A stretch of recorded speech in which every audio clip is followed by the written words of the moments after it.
जटिल समस्या हो या भाग्य बाधा हो, व्यापार, नौकरी, शादी की समस्या, करियर की चिंता हो या वैवाहिक जीवन में हो सुख का अभाव, पाइए अपनी समस्त ज्योतिषीय तथा वास्तु समस्याओं का सरल, चमत्कारी, प्रभावशाली समाधान।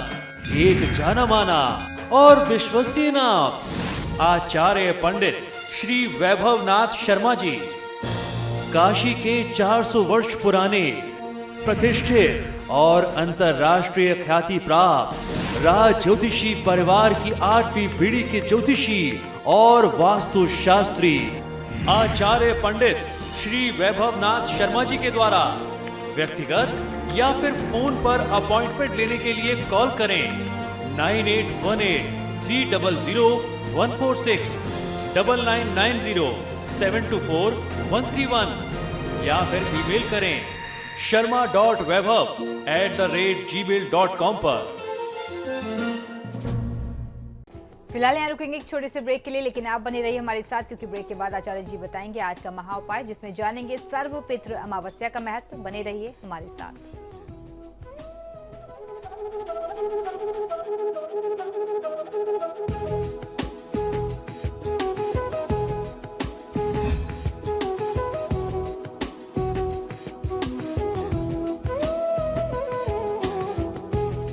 ब्रेक के बाद एक बार फिर से आपका स्वागत है। चलिए अब आचार्य जी से जान लेते हैं आज का महा उपाय।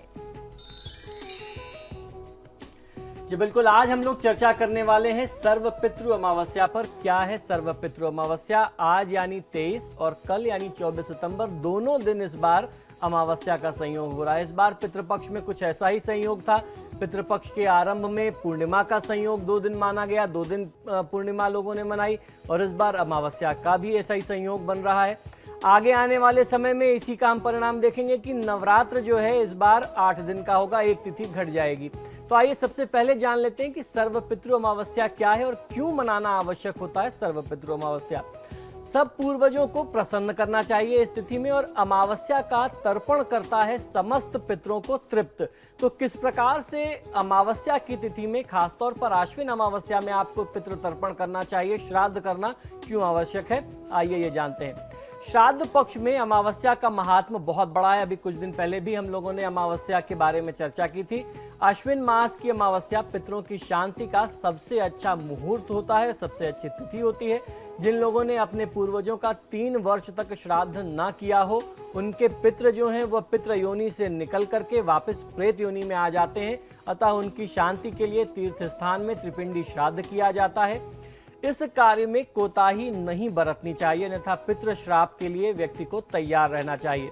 हमारे धर्मशास्त्रों में कहा गया है कि पितृ को पिंडदान करने वाला हर व्यक्ति दीर्घायु होता है, पुत्र पौत्रादि से संपन्न होता है, यश की प्राप्ति होती है, स्वर्ग की प्राप्ति होती है, लक्ष्मी भोग ऐश्वर्य को प्राप्त करता है, पशुधन को प्राप्त करता है, और उसके साथ साथ जीवन में सुख के तमाम साधन तथा धन धान्य आदि की प्राप्ति वह व्यक्ति करता है।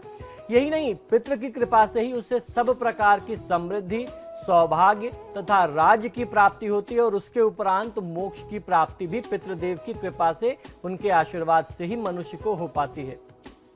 वैसे तो हर माह में आने वाली अमावस्या पितरों के लिए बहुत ही पुण्यतिथि मानी जाती है, लेकिन आश्विन मास की अमावस्या पितृ के लिए परम फलदायी मानी गई है। तो इस तिथि में पितृ कार्य अवश्य करना चाहिए।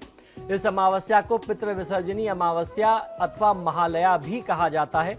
जो व्यक्ति पितृपक्ष के 15 दिनों तक श्राद्ध तर्पण आदि नहीं कर पाते हैं, वह लोग अमावस्या को ही अपने पितरों के निमित्त श्राद्धादि संपन्न करते हैं।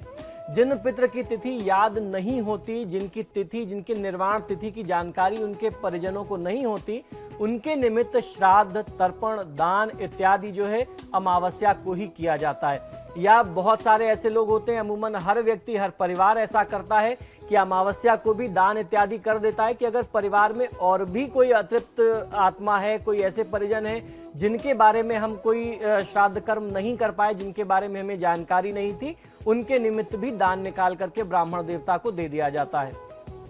आश्विन मास के पितृपक्ष में पितृ को आस लगी रहती है कि हमारे पुत्र पौत्रादि हमें पिंडदान तथा तिलांजलि प्रदान करके हमें संतुष्ट करेंगे। आयु पुत्रान यशस्वर्ग कीर्ति पुष्टम बलियम पशून सौख्यम धनम धान्यम प्राप्नुयात पितृ पूजनात्। यही आशा लेकर के वे पितृलोक से पृथ्वी लोक पर आते हैं। इस श्लोक का यही तात्पर्य है कि जब आप अपने पितरों को संतुष्ट करते हैं तो जीवन में हर प्रकार के आयु, यश, बल इत्यादि की प्राप्ति हमें होती है।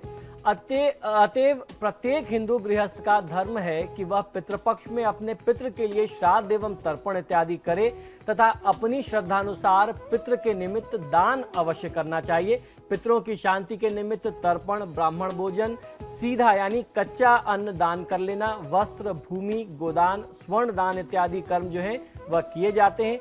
गोदान जो है स्थिति में बहुत सारे लोग करते हैं। गोदान के भी 5 प्रकार होते हैं। जो प्रथम प्रकार है वह ऋण धेनु है। द्वितीय प्रकार जो है वह पापनोद धेनु है, यानी पहला अगर आप करते हैं तो किसी भी प्रकार का अगर पितृ ऋण है तो उससे मुक्ति होती है।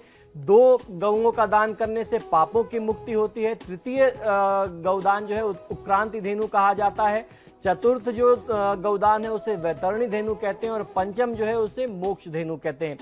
जो भी दान करना होता है किसी व्यक्ति को, हाथ में त्रिकुश लेकर के जल, अक्षत, पुष्प तथा कुछ द्रव्य यानी दक्षिणा लेकर के संकल्प के साथ आपको जल छोड़ देना चाहिए। दक्षिणा का भी कुछ संकल्प करना चाहिए। गौदान से पूर्व अपना नाम, गोत्र इत्यादि के साथ पितरों की तृप्ति हेतु गौदान का संकल्प उच्चारित करके आपको दान करना चाहिए। पितृपक्ष में श्रीमद् भागवत का मूल पाठ अगर आप करवाते हैं तो बहुत अच्छा फायदा मिलता है। गया जी में पिंडदान भी कराना चाहिए। यह सभी कार्य पितरों की शांति के लिए उत्तम उपाय हमारे धर्मशास्त्रों में बताए गए हैं।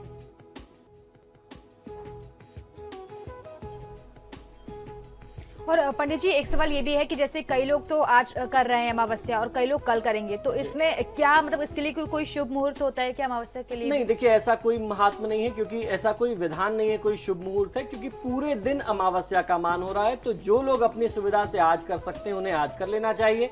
आज की तिथि में बस ये है कि चतुर्दशी और अमावस्या दोनों का संयोग है और कल जो है पूरे दिन अमावस्या रहने वाली है। तो अमावस्या की तिथि में सभी पितृ जो हैं वह कार्य, आपको पितृ से संबंधित कार्य कर लेने चाहिए।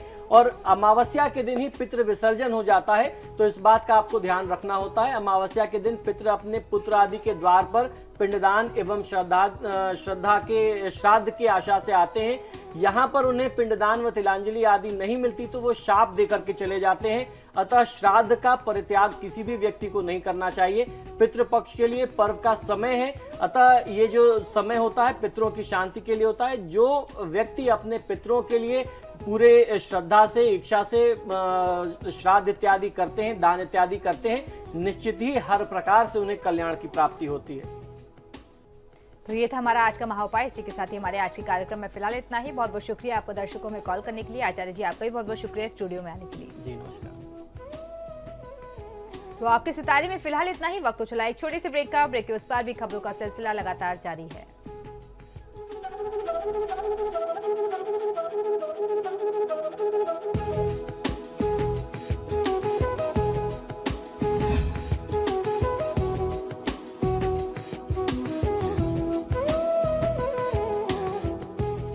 जटिल समस्या हो या भाग्य बाधा हो, व्यापार, नौकरी, शादी की समस्या, करियर की चिंता हो या वैवाहिक जीवन में हो सुख का अभाव, पाइए अपनी समस्त ज्योतिषीय तथा वास्तु समस्याओं का सरल, चमत्कारी, प्रभावशाली समाधान। एक जाना माना और विश्वसनीय नाम, आचार्य पंडित श्री वैभवनाथ शर्मा जी। काशी के 400 वर्ष पुराने, प्रतिष्ठित और अंतरराष्ट्रीय ख्याति प्राप्त राज ज्योतिषी परिवार की 8वीं पीढ़ी के ज्योतिषी और वास्तु शास्त्री आचार्य पंडित श्री वैभवनाथ शर्मा जी के द्वारा व्यक्तिगत या फिर फोन पर अपॉइंटमेंट लेने के लिए कॉल करें 9818 300 146, 9990 724 131 या फिर ईमेल करें sharma.vaibhav@gmail.com पर।